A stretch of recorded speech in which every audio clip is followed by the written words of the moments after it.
सादर नमस्कार मित्रों, आप सुन रहे हैं बेसिक साइंस लर्निंग और हम बात कर रहे हैं विज्ञान के कक्षा 7 की इकाई 2 पदार्थ एवं पदार्थ के समूह के बारे में। हमने पिछले 2 एपिसोड में पदार्थ के प्रकार, ठोस, द्रव और गैस के बारे में विस्तृत रूप से हमने चर्चा की है तथा साथ साथ हमने यह भी बताया था कि ठोस, द्रव और गैस के क्या क्या गुण होते हैं। ठोस में हमने बताया था कि ठोस के जो कण होते हैं, जिन्हें हम अणु कहते हैं, बहुत नजदीक आसपास सटे होते हैं और उनके बीच जो आकर्षण बल होता है वह बहुत अधिक होता है।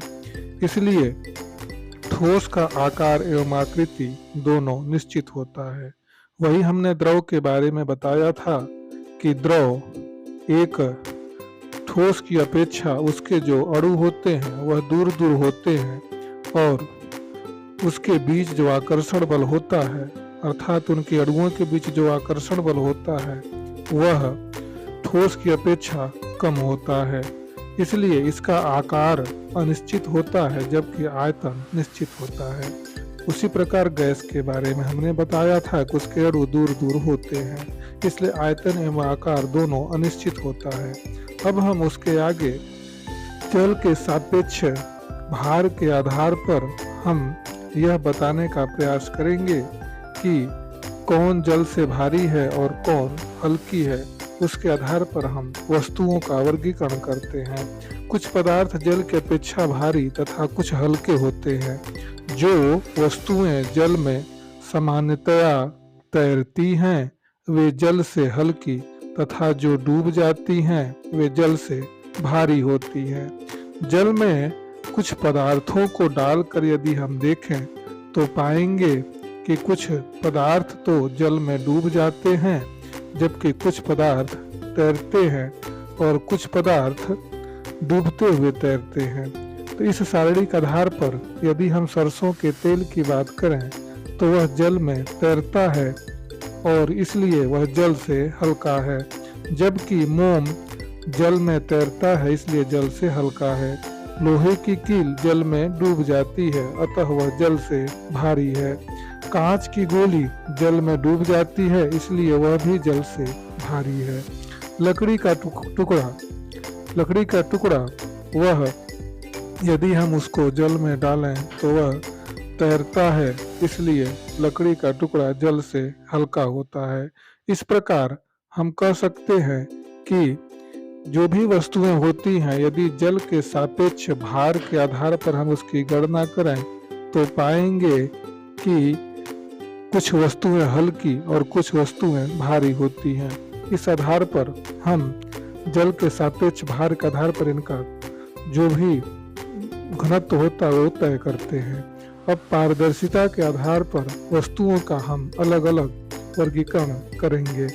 जैसा कि हम जानते हैं कि लकड़ी, कांच, तेल लगे कागज, पॉलीथीन आदि के छोटे छोटे चौकोर टुकड़ों को एकत्र करके इन्हें एक एक करके सूर्य के प्रकाश की सीध में यदि रखा जाए और देखा जाए तो पाएंगे कि क्या यदि हम अवलोकन करके देखें तो क्या यह सभी वस्तुओं से प्रकाश की किरणें आर पार हो जाती हैं?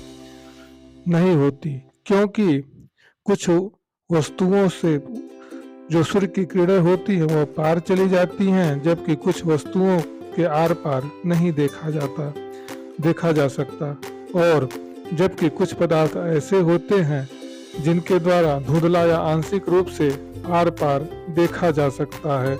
इस प्रकार इस आधार पर हम पारदर्शिता के आधार पर वस्तुओं को 3 भागों में बांट देते हैं। पहला पारदर्शी जिनके पदार्थ जिनके आर पार देखा जा सकता है, जबकि इसमें कांच, जल आदि आते हैं। जो पदार्थ के आर पार नहीं देखा जा सकता वे अपारदर्शी कहलाते हैं, जैसे लकड़ी और कागज। वे पदार्थ जिनके द्वारा धुंधला और आंशिक रूप से आर पार देखा जा सकता है वे पारभासी कहलाते हैं, जैसे तेल लगा कागज, पेंट लगा कांच आदि। ये इसी प्रकार यदि हम धातुओं में देखें तो ये सभी धातुएं जो होती हैं वह अपारदर्शी होती हैं, क्योंकि उनके आर पार नहीं देखा जा सकता। इस प्रकार हम कह सकते हैं कि पारदर्शिता के आधार पर वस्तुओं को हम 3 भागों में बांट सकते हैं। पहला पारदर्शी, दूसरा अपारदर्शी और तीसरा पारभासी। पारभासी को हम ये कह सकते हैं कि इसके आर पार आंशिक रूप से सूर्य की किरणें चली जाती हैं और इसलिए धुंधला आंशिक रूप से यह दिखाई पड़ता है। यदि हम आसपास पास पड़ोस अपारदर्शी, पारदर्शी तथा पारभासी वस्तुओं को पहचानने का ये करें तो देखेंगे पाएंगे कि जैसे चमड़ा के आर पार नहीं देखा जा सकता, अतः यह अपारदर्शी है। मोटा कपड़ा के भी आर पार नहीं देखा जा सकता, इसलिए यह भी अपारदर्शी है। पतले कांच के टुकड़े में आर पार देखा जा सकता है, इसलिए यह पारदर्शी है। पत्थर का टुकड़ा में भी सूर्य की किरणें आर पार नहीं जा पाती, इसलिए पत्थर के उस पर हम नहीं देख सकते, इसलिए यह अपारदर्शी होती है। उसी तरह ट्रेसिंग पेपर पारभासी होती है, जिसको हम अर्ध पारगम्य झिल्ली भी कहते हैं। अब हम कठोरता के आधार पर वस्तुओं की वर्गीकरण कर सकते हैं।